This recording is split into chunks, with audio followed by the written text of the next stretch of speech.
Baik, Assalamualaikum warahmatullahi wabarakatuh. Perkenalkan, nama saya Marsani Utami. Saya dari program studi pendidikan ekonomi semester 7. Di sini saya akan memaparkan ringkasan materi mengenai, yaitu yang pertama, pentingnya komunikasi bisnis lintas budaya. Nah, apa yang Anda pahami tentang komunikasi lintas budaya? Komunikasi lintas budaya adalah komunikasi bisnis antara konsumen yang berbeda budaya dengan pemasar.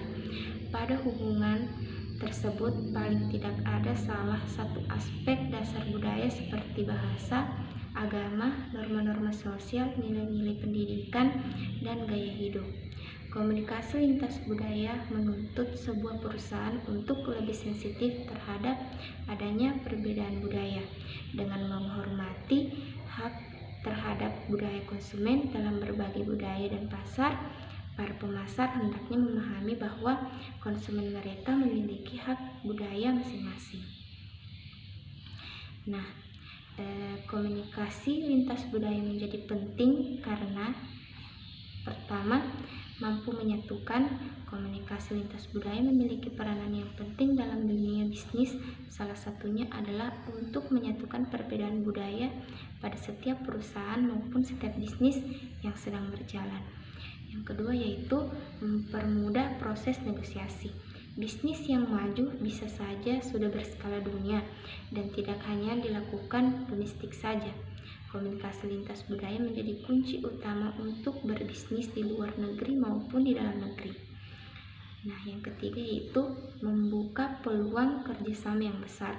Fungsi dari komunikasi lintas budaya adalah memberikan pemahaman kepada perusahaan tentang kebudayaan dari berbagai perusahaan domestik maupun asing. Nah, apa itu budaya? Budaya merupakan cara hidup yang berkembang serta dimiliki bersama oleh kelompok orang dan diwariskan dari generasi ke generasi. Budaya terbentuk dari berbagai unsur yang rumit, termasuk sistem agama, politik, adat istiadat, perkakas, bahasa, bangunan, pakaian, serta karya seni. Selanjutnya yaitu mengenal perbedaan budaya. Yang pertama, nilai-nilai sosial. Yang kedua, peran dan status, dan pengambilan keputusan. Nah, selanjutnya yaitu pengertian presentasi bisnis. Presentasi bisnis adalah suatu kegiatan berbicara di hadapan orang banyak yang dilakukan para manajer atau staf perusahaan yang berisi tentang pengajuan topik, pendapat, atau informasi yang berkaitan dengan masalah pemasaran, keuangan, personalia, produksi, teknologi informasi, atau masalah yang lain yang berhubungan dengan perusahaan.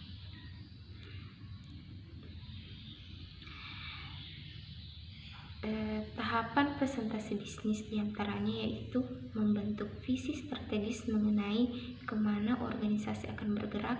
Yang kedua, menetapkan tujuan, merubah pandangan strategis menjadi hasil kinerja spesifik yang harus dicapai perusahaan. Yang ketiga, merumuskan pilihan-pilihan strategi untuk mencapai hasil yang diinginkan. Yang keempat, melaksanakan dan mengeksekusi strategi yang dipilih secara efisien dan efektif.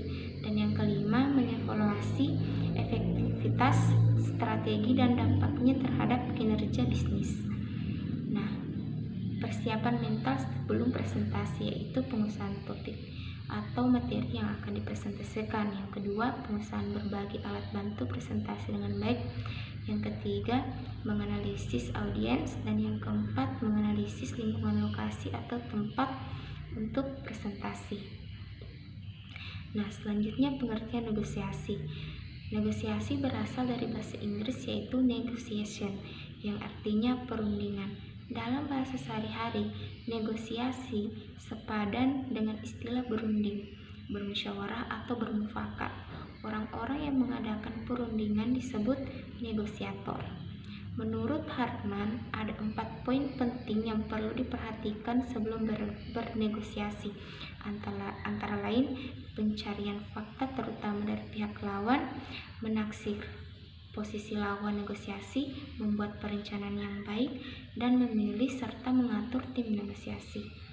Menurut Chess, ada 3 tahapan penting dalam bernegosiasi, yaitu perencanaan sebelum negosiasi, implementasi selama negosiasi, dan peninjauan sebelum negosiasi. Selanjutnya yaitu mengenai resume. Nah, resume adalah suatu ringkasan yang terstruktur dan tertulis dari pendidikan, latar belakang, serta kualifikasi tentang suatu pekerjaan. Nah, adapun persiapan menulis resume antara lain yaitu yang pertama pencarian informasi, yaitu menggali beberapa informasi penting yang relevan dengan jenis pekerjaan yang diinginkan. Analisis pekerjaan, tujuannya adalah mengetahui gambaran pekerjaan dan lingkungan kerja. Selanjutnya, tips teknik wawancara kerja yang efektif, yaitu yang pertama, siapkan sejak dini, bersikap profesional, sampaikanlah struktur wawancara, mengamati tanda dan kecocokan dengan budaya perusahaan, dan tindak lanjut. Nah, selanjutnya yaitu penggunaan kata baku dan tidak baku. Kata baku merupakan kata yang cara pengucapan atau penulisan sesuai dengan kaidah-kaidah standar atau kaidah yang telah dibakukan. Ciri-cirinya yaitu tidak dipengaruhi bahasa asing, tidak dipengaruhi oleh bahasa daerah, bentuknya tetap dan tidak mudah berubah, dan memiliki arti yang pasti. Nah, kata tidak baku merupakan kata yang cara pengucapan atau cara penulisannya tidak memenuhi kaidah-kaidah umum tersebut. Ciri-cirinya itu terpengaruh oleh bahasa asing atau daerah, penggunaannya dipengaruhi oleh perkembangan zaman, digunakan dalam percakapan sehari-hari yang cenderung santai, dapat dibuat oleh siapa saja. Nah, selanjutnya yaitu pengertian komunikasi. Bahwa komunikasi ialah proses di mana 2 orang atau lebih membentuk atau melakukan pertukaran informasi antara satu sama lain, yang pada gilirannya terjadi saling pengertian yang mendalam. Selanjutnya, pengertian kinerja menurut Suryadi Prawirosantono. Kinerja pegawai adalah hasil yang dicapai oleh pegawai atau karyawan atas kerjanya di dalam organisasi di tempat ia bekerja selama periode tertentu. Adapun 5 hal meningkatkan motivasi kerja, yaitu yang diantaranya yang pertama komunikasi yang efektif, apresiasi atas prestasi, kesejahteraan karyawan, kepercayaan, dan rasa hormat. Nah, itulah tadi materi yang dapat saya paparkan. Lebih dan kurangnya mohon dimaafkan. Wassalamualaikum warahmatullahi wabarakatuh.